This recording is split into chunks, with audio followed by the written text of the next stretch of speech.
सेनेचा धिक्कार असो, अधिकार असो महाराष्ट्र नवनिर्माण सेनेचा सेनेत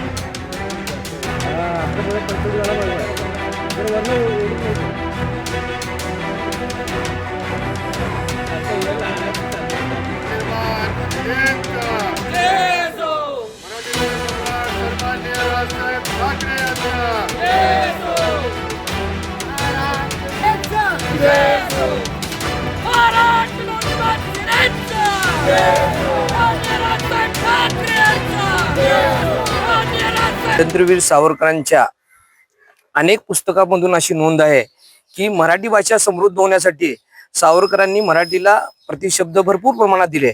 त्याचपैकी एक शब्द असा वाचण्यात आलेला आहे की कॉर्पोरेशन ह्या शब्दाला महानगरपालिका म्हणून माननीय सावरकरांनीच हा शब्द दिला होता, स्वातंत्र्यवीर सावरकरांनीच. तर त्यांनी दिलेल्या शब्दाचा सुद्धा त्याचा म्हणजे आज ह्या पूर्ण सोलापूरमध्ये की एक प्रकारचं म्हणजे संवेदनाशील असं महानगरपालिका आहे का असं सगळ्यामध्ये समज आहे. तर आम्ही सोलापूर महाराष्ट्र नवनिर्माण सेनेच्या वतीनं इथं मराठी बोर्ड लावलेलं आहे. आमचे सर्व पदाधिकाऱ्यांनी त्यांना अल्टिमेट सुद्धा दिलेले आहे. 48 तासात जर त्यांनी बोर्ड व्यवस्थित जर नाही केला तर ह्याच्यापेक्षा तीव्र आंदोलन करण्यात येईल. सोलापूर महानगरपालिकेने ज्या शासनाचा जो परिपत्रक आहे त्याला हरताळ पसरलेला आहे, त्यांनी पायमल्ली केलेलं आहे. परिपत्रक सार्वजनिक ठिकाणी आपण जे सार्वजनिक फलक असतात ते मराठीच्या माध्यमातून त्या ठिकाणी असायला पाहिजे असा शासनाचा नियम आहे. परंतु त्या शासनाच्या नियमाची पायमल्ली करून या ठिकाणी स्वातंत्र्यवीर सावरकरांच्या नावाचा जे स्वातंत्र्यवीर सावरकर मराठीसाठी एकदम आग्रही भूमिका घेणारे होते, परंतु त्यांच्याच नावाचा ह्या तलावाला इंग्रजी माध्यमातून नाव देऊन या बेगडी जे मराठी आज भाषा करतात, मराठी भाषेचा अभिजात दर्जा, मराठी भाषेत सन्मान, राजभाषेचा सन्मान देऊन या ठिकाणी जे त्यांचं बेगडी प्रेम आहे त्या ठिकाणी ह्यांनी दाखवून दिलेलं आहे. आज महाराष्ट्र नवनिर्माण सेनेने या महापालिकेस या इंग्रजी बोर्डावर मराठी बोर्ड लावून, मराठी पाटी लावून या ठिकाणी त्यांना महानगरपालिकेस आणि त्यांच्या बेगडी प्रेमास चपराक दिलेली आहे. आणि यापुढे देखील मराठी भाषेचा अपमान महाराष्ट्र नवनिर्माण सेना कदापि सहन करणार नाही. आणि अशा पद्धतीचा यापुढे जर कुठं चालू झाल्यास तर मनसे स्टाईलनं या ठिकाणी पुन्हा आम्ही या ठिकाणी आमच्या स्टाईलनं या ठिकाणी आम्ही दाखवून देऊया. आपलं नाव मी ऍडव्होकेट निलेश भंडारे, महाराष्ट्र नवनिर्माण सेना जिल्हा उपाध्यक्ष. महानगरपालिकेच्या मालकीच्या या जलतरण तलावास स्वातंत्र्यवीर सावरकर यांचं नाव लिहिण्यात आलेलं आहे. परंतु जाणून बुजून खोडसाळपणाने सावरकरांचं हे नाव लिहिलेलं आहे ते इंग्रजीमध्ये लिहिलेलं आहे. ज्या सावरकरांनी इंग्रजांना विरोध केला, इंग्रजी भाषेला विरोध केला, मराठीसाठी सातत्य आग्रह धरणारे सावरकर आणि त्यांच्या नावाचा अशा पद्धतीने विडंबन करण्यात आलेलं आहे.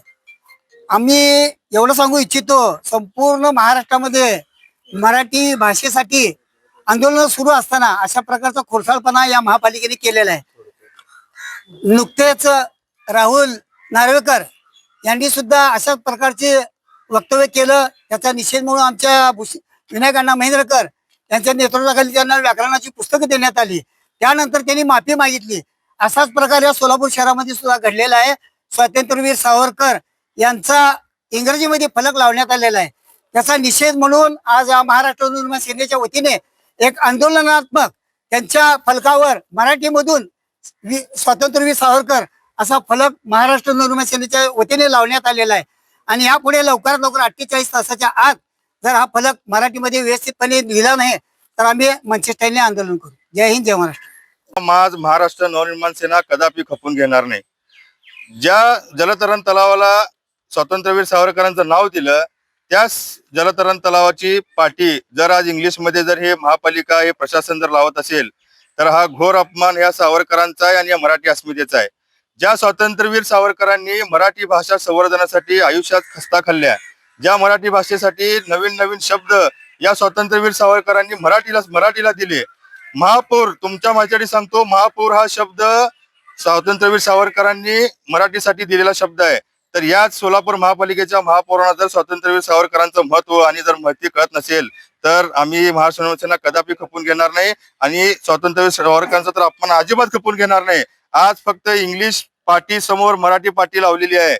जर 48 तासात त्याच पाटीला जर मराठी पाटी जर महापालिकेने जर नाही लावली तर महाराष्ट्र नवनिर्माण सेना आपल्या पद्धतीने त्या महापालिकेत जाऊन त्या महापौरांसमोर आंदोलन केल्याशिवाय राहणार नाही. कोण बोलणार आहे?